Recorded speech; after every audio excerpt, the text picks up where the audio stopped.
projects. And that's resulted in a whole bunch of good things, including a bike park and a playground, so some small things. And the big ones that are now on the council agenda, in part as a result of that policy and that priority, are the health centre in Birch. So it's an enabling policy that helps bring to council's attention what matters to you.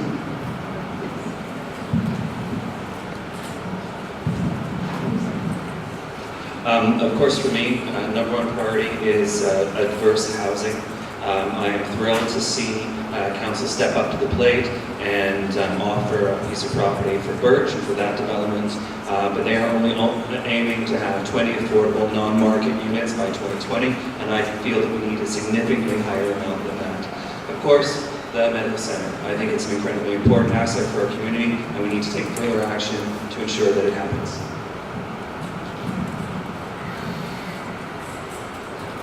I'm pleased to hear about the commitment to the community centre and the housing.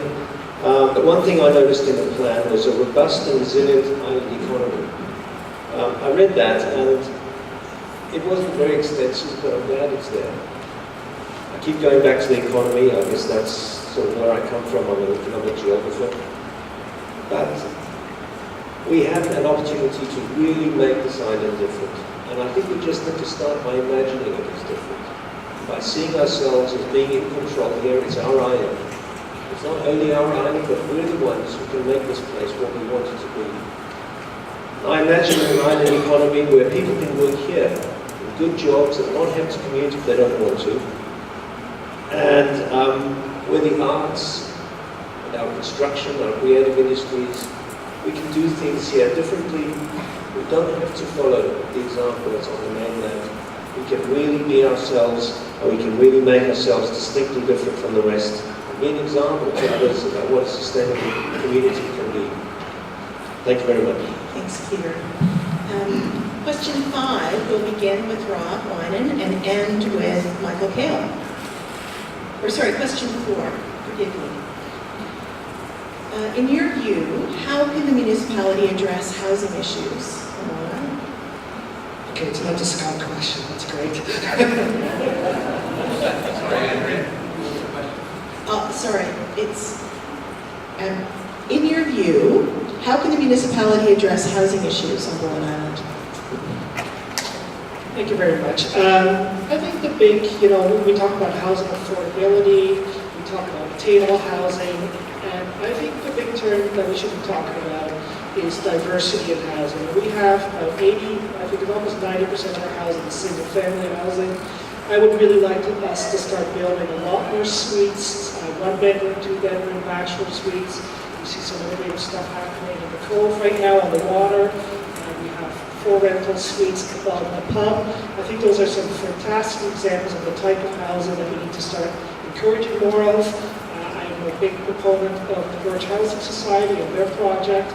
I also think it's very important that this housing is located in the Cove, where we can service it inexpensively, where people can have a walkable community, and not have these houses spreading all over into our downtown. And I think if we can work on that kind of housing, that we'll be able to get some much better diversity, and we can have housing for people beyond just the single-family homes. Thank you. Thank you. Over to you, Robin.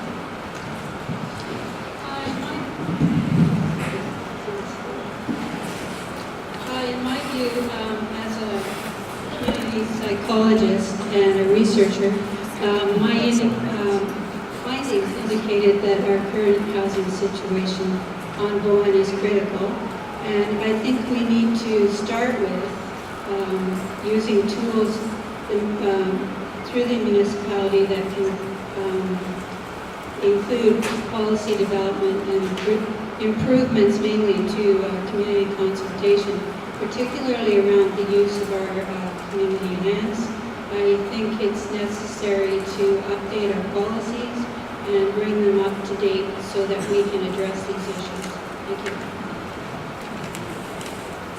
Housing is a huge issue, not just on Bowen, but all around BC, we have learned. It's even in small places. And I think the the response to this is beginning to come. Funding is beginning to flow. And so I think it would be good for us to take the next steps, because I think this council has done a lot of things, is to collect some data. What's our Airbnb situation really? We've got lots of opinions. I'd like to see some numbers. I think we could use an updated needs assessment. We have one, but it's outdated. I think that all of that will help us get the grant money that we need to make rental housing. I think that's a priority. And to find partners to work with, that'll help us get the funding. Land trust, co-ops, co-housing, all those things are things that will also help us get funding. So I think we need to get creative, and I look forward to ideas coming from everybody. So I'll add a bit more.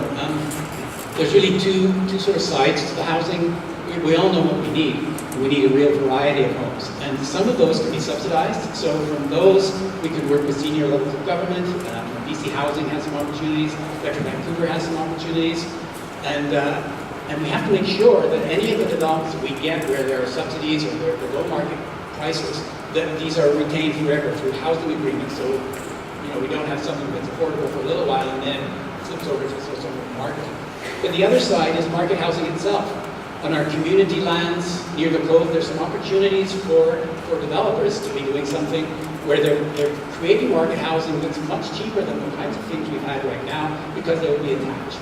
If it's attached, you're using way less land, and obviously less building materials and so on, and they're close to the coast, so they're walkable, maybe need 2 cars, and so there are real opportunities about that. So it's both looking at market housing and looking at subsidized rental housing. And council, Scott's right, council has done a whole lot of work. Thanks. Okay, so to prevent getting timed out, I think I'd like just to piggyback on something that Dave said, because he listed it. As a municipality, we could definitely increase the option and the opportunities for private investment. And to do so, we have to provide some greater certainty to investors, and we have to have a very open and straightforward process, and one that expedites things quickly. Because if we don't, we're going to be talking about this, whoever's sitting in the hot seat here, in 4 years' time. So there's some processes which we, as a municipality, adding to everything that's just been said, we can do to make sure that this doesn't become a debate, but actually put shovels in the ground. Thank you. Okay, thank you. Question 5, which will begin with Maureen Nicholson and end back with Robin Berger. It's a long one, but the ultimate question is short, okay? Bowen Island Municipality has 26 active committees, commissions, and working groups, and a large part of a councillor's job is committee work. What committees do you currently serve on, or if elected, what committees would you like to join? Your committee work. Maureen. Okay. I'm involved in 11 committees at the moment, and that's a pretty significant time commitment. The 3 that I chair are communications, Smart Cove Improvements, which focuses on small improvements, and the Heritage Commission, which I hope establish. We haven't made much progress this term, but it's there. And 8 others, Economic Development, the New Environment Committee, Emergency Executive, Internet Connectivity, Business Licensing Task Force, Mayor Standing Committee on Community Lands, Community Center Communications, and on land and composting. Some of those working groups, task forces, have been folded into other committees, and it's, I think, getting a little bit more manageable. So if I'm elected, I'd like to stay with economic development, heritage, and environment and climate action.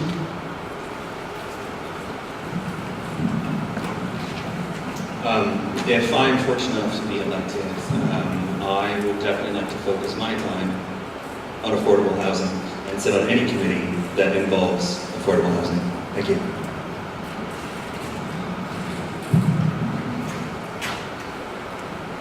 Hi. I'd certainly like to be on the Community Centre Select Steering Committee because I'm currently a board member of IAC that's particularly interested in the Community Centre, especially multi-use hall. The Economic Development Committee would certainly be of great interest to me. I have a background in this, and this is where I have the most ideas about where the island would go. I'd love to serve on that. Finally, the Parks, Trails and Greenways Committee, something dear to my heart, and I'd love to have an opportunity to be at that table. Thank you. Yeah, thanks for that question.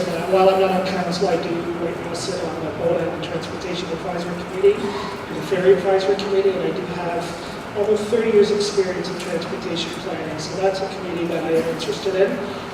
Also knowing that if I was so fortunate to be elected, I'll be new on council, so I am willing to go where I think my skill set is needed.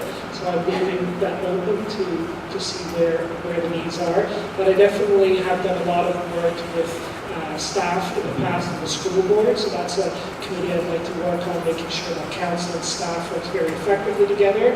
And I am a bit concerned about some of the financing around the community center, the fire holiday. I think that will need some good attention, so I wouldn't mind also being involved in those committees.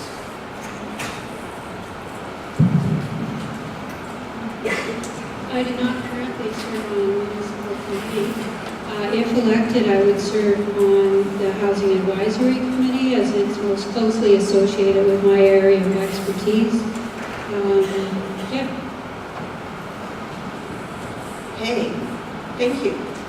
We're going to move to question 6, and we'll begin with Sue Ellen Fast, and with, is that right? Sorry, you guys are better at this math than I am. So we'll start with Sue Ellen and we'll end with Lawrence. Question 6. Imagine council as the cast of a play, with each councillor playing a different role, for example, a business person, a communicator, a project manager. In which role should you be cast? This is one of those trick questions, right? It's a bit of fun, Sue Ellen. I think I would play the counselor.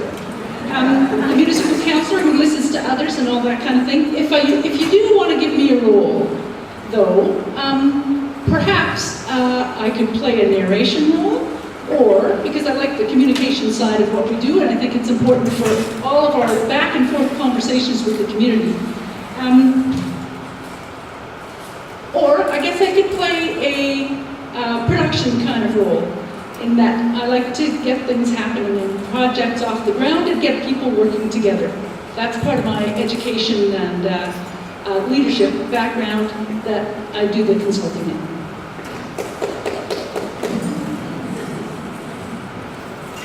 Worker. Right now I'm on 3 committees, I chair 2 of them. And but I particularly enjoy, I've also been on a couple of subcommittees where we're actually working on a specific project. Such as the transportation plan. We talked about that. I was part of a little subcommittee that did that. So I really like working on a project. I like working in teams. I like listening to other people, hearing what they have to say, and trying to build on their ideas and have them build on mine. So basically, I like working on committees, and I like getting things done. I also, one of the things that mentions in here is communication. So my background's in communications. A lot of the work we do you need to develop good relationships with other organizations such as BC Ferries or Transit and so on. And so I could use those skills as well. I'm okay with that. Thanks. Okay, this is a question I think that's forms stereotypes. I like this. Cast in a play. Are we suggesting council is theatre? At least we don't have to put a costume on. I think, for myself, I guess I'm going to get labeled with the business tag one way or another as a business perspective. But I hope also something as a mediator and a conciliator, and hopefully the character that manages to draw both the good guys and the bad guys together.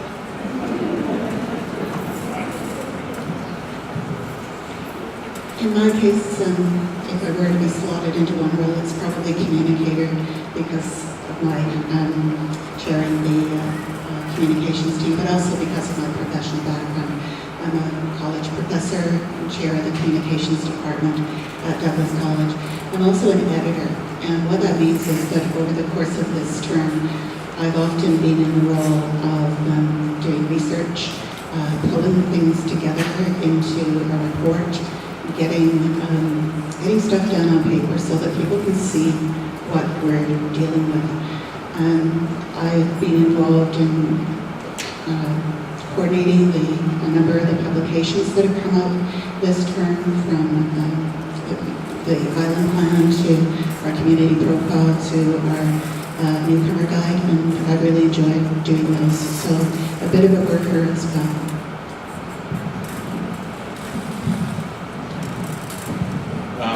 I think if I was to be cast in a role, I would be also cast as a communicator. When I look upon the stage and I look around this room, I see that we need to engage multiple demographics within our community, multiple demographics that currently are not being engaged.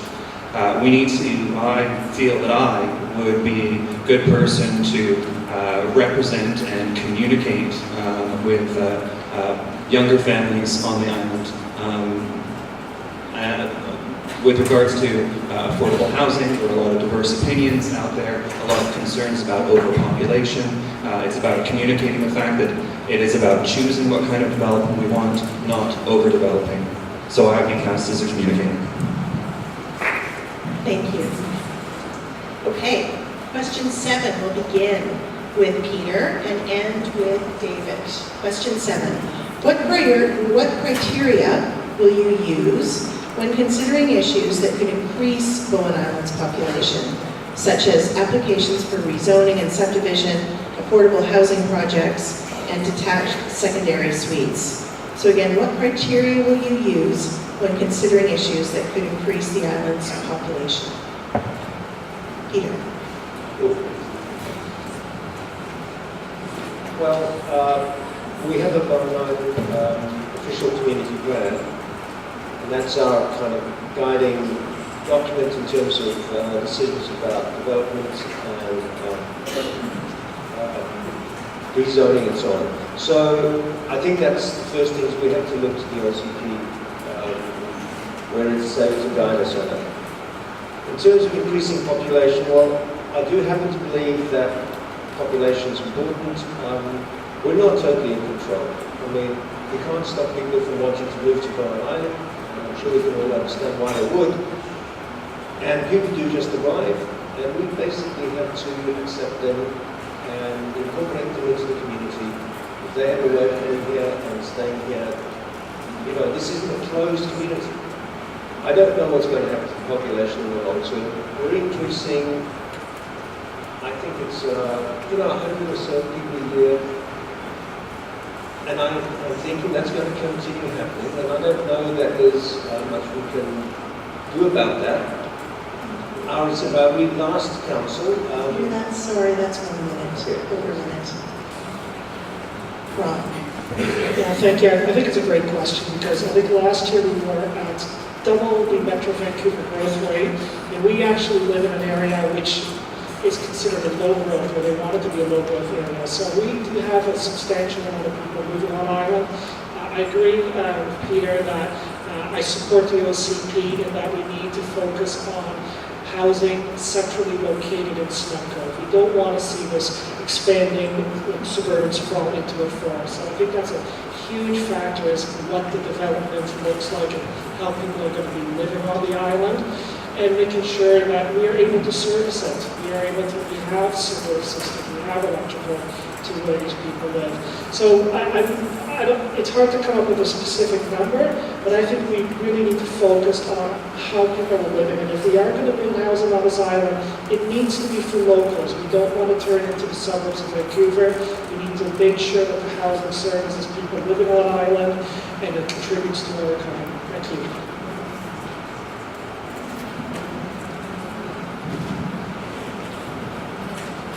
I think many communities throughout the world face this problem of balancing sustainable growth and preserving their natural environment, while also preserving their local, locational culture and character. I do not have a population number to base sustainable growth for Cowan, as it depends what decisions we make to provide the necessary elements of social, environmental, and economic sustainability for future generations.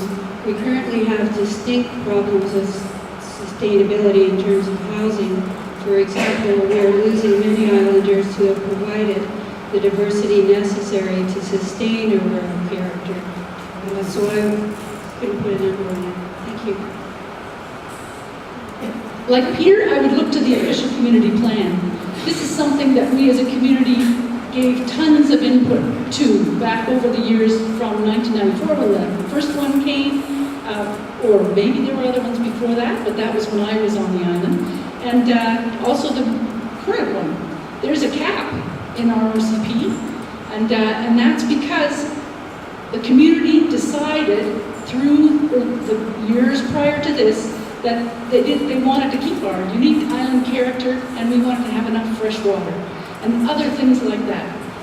Those of you who are library lovers might enjoy the book called A Pattern Language. That's the book that was used back then to come up with the cap figure. I think there's tools in the OCP that we can use, density transfer. So leaving the green areas out further and bringing the density down into the cove. The Snug Cove plan that's already embedded in the OCP has all kinds of housing in the cove that could be developed, and I think we should welcome new people to the island.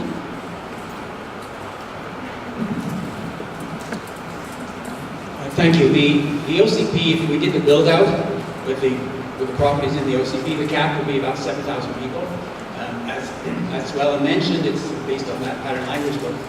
But I feel that's a very coarse measure because the impact on island resources from roads, water, and so on, from someone who lives in, say, a new apartment in Snug Cove, that's walkable to the ferry, that's walkable to the stores, that can rely on transit, is very different from, say, me out on the west side with my nearly an acre and a big garden that needs a lot of water and 10 kilometers of road that have to be kept up just so I can buy a bottle of milk and have to be plowed in the winter and so on if it's stormy. So it really depends on the kind of population, the kind of homes that we have. What's really important also, in the OCP it talks about the need to retain the diverse population, and the kind of growth that we've had, the kind of single-family homes across the island, the trouble is that as everybody said tonight, we're losing that diversity in population. So we need to think about how we encourage those developments that actually have very low impact, but do allow some of those people to really refer to a lot more. Thanks, David. Okay, question 8. We'll begin with Michael Kale and end with Rob Wyden. In 2016, the municipality introduced water conservation guidelines based on Metro Vancouver's water shortage response plan. Do you think this is enough to address potential drinking water shortages?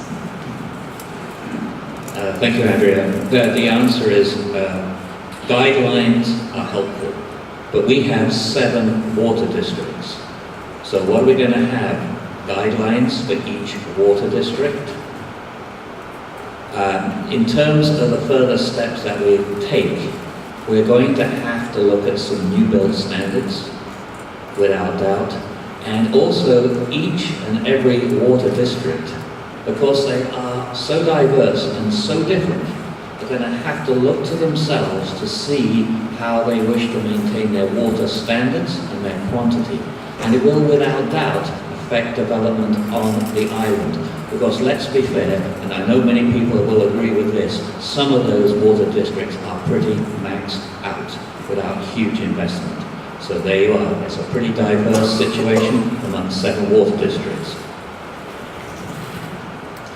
Back in 2016, when we adopted the water conservation guidelines from Metro Vancouver, that was never seen as the final step. We didn't have any water conservation guidelines at that point, and they were there and were part of Metro, and we adopted them. But they don't have any enforcement attached to them. So it's not going to be enough in the future to address the water shortages that we most likely will face. And some of the steps that we considered in 2016 and 2017 were to look at integrating the water systems, to look at metering system-wide, and to give part of the job of really thinking through all of these issues to a committee that would be responsible for coming up with a plan. And we now have the Environment Climate Action Committee, and my expectation is it'll get some legs under this.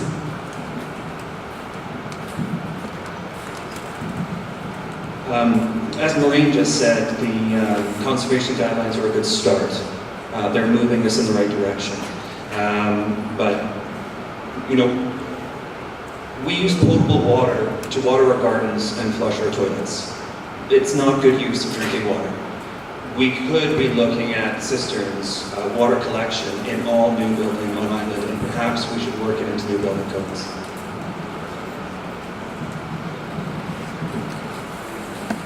Thanks, Lawrence. Yeah, I agree.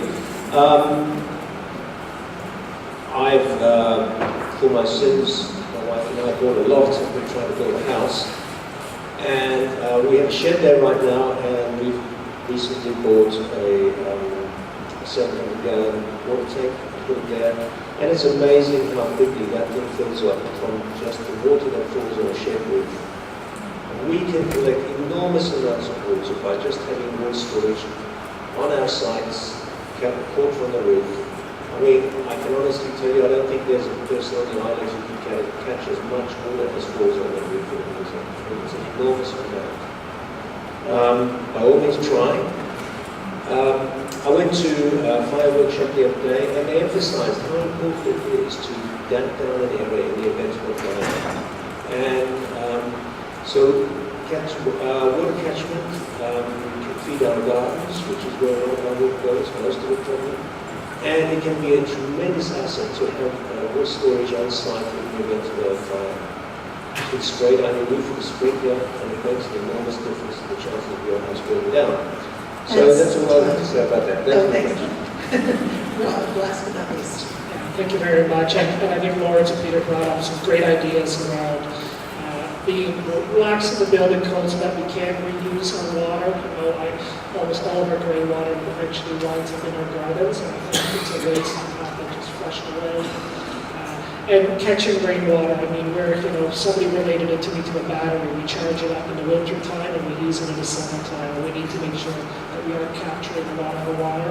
And then also making sure that our water has a good quality. I was up at the Snook, at the shed where basically chlorine is injected into water coming out of Grafton Lake and then coming down to Snook Cove. And we don't have a good filtration plant over there. I think it's very important that we solve some of those issues so that we do have high quality water, especially knowing that we want people to start living in the cove. We need good services, and it starts with water.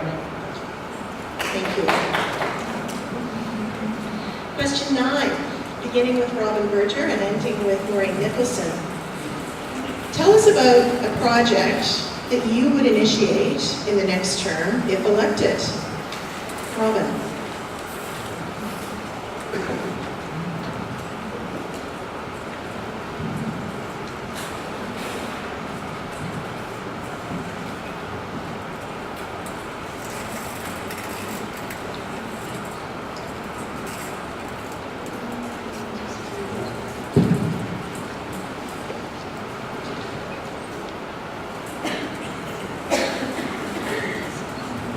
Two projects I would initiate would relate to my research.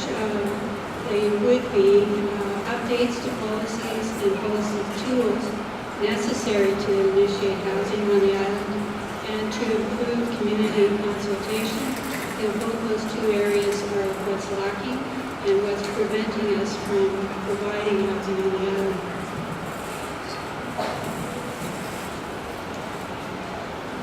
I think the project that I would initiate is a funny trick question too, because it has to be something that comes from council or be something that's already in the works. It's not the possibility for a councillor to set out to do something, although they can become a champion through the strategic plan that we've been doing. if that process is followed again.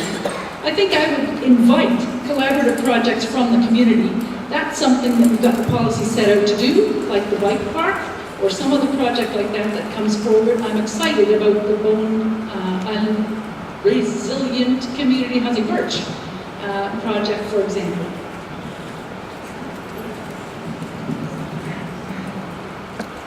As Ron said, the question's a little tricky because that's what you would initiate, and there are all sorts of things underway.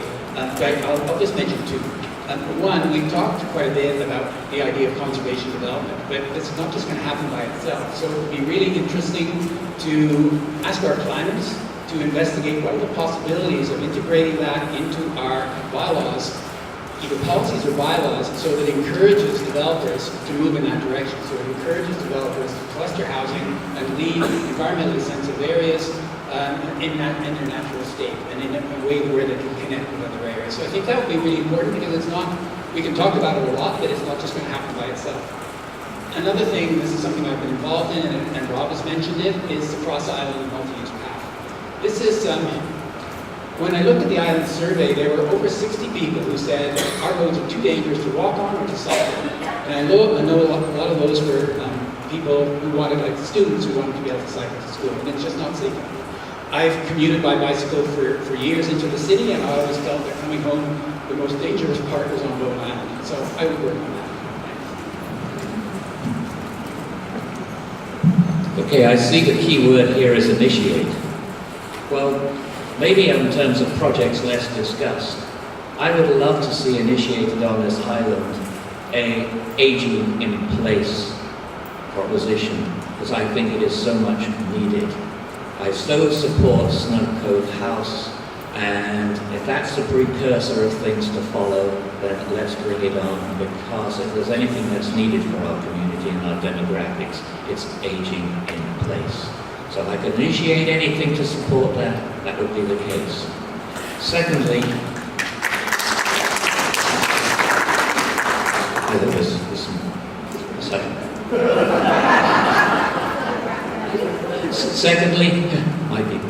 Secondly, recycling and composting. Look, we have good recycling and we don't yet have composting, but looking at the costs of sending stuff over to the North Shore and beyond, those tipping fees are only going to increase. I'm sure everyone in this audience believes they're not going to get less. So on that score, I will pass it over to my colleagues. Thank you. So again, the caveat about council would approve anything that we were to pursue, but the two things that I'm most concerned about and would push for are an infrastructure review and the development of a community economic development plan. Both have been sort of anticipated for quite a long time. At one point during our term, there was a request for proposals for a professionally produced infrastructure report. It didn't go anywhere. It would look at our roads, our sewer, our water. I think that needs to be done. The second thing, the Community Economic Development Plan, was anticipated in 2010 in the OCP. It didn't go anywhere. It's now going somewhere, I hope. We applied for a grant from the Rural Dividend Fund. We get special permission. We should know shortly, and if it goes through, we'll have the funds to hire a Community Economic Development Officer for Bowen Island. Thank you. Okay, this is question 10. This is the last of the pre-submitted community questions. And it's, I think, inspired by Bare Naked Ladies. I don't know. If Bowen Island received $1 million grant, so if you had $1 million for the municipality to use in any way it wanted, what would you do with it and why? And we're going to start with Lawrence and end with Sue Ellen. Well, if there are any Bare Naked Ladies fans out there, I would buy your love. If I had $1 million that I could spend on anything I wanted on the island, I would funnel that money directly into non-market rental housing on island. Right now, I would channel that market straight to Birch and help increase the number of non-market rental units that they would be building.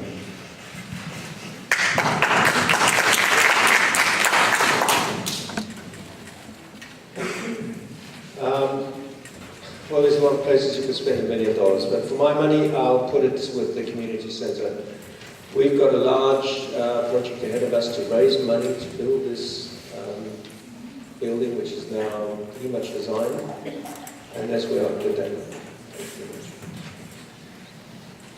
Well, first off, I put it towards council salaries. And really good snacks and beverages. $1 million goes pretty quick, but I think one of the areas, I think it's very important that we start encouraging people to live and to build housing in Snug Cove, and I think we need to spend a bit of money in the Cove on better pedestrian facilities. We're talking right now about building a bike barn where people can park their bikes and their scooters under cover so they don't get rained on. I would just like to see a bit of more money spent in the Cove on the water treatment plant is another good example, so that we are going to make that place a special place and a place that people want to live, so that we can focus on concentrating our housing in that area as well. Carolyn.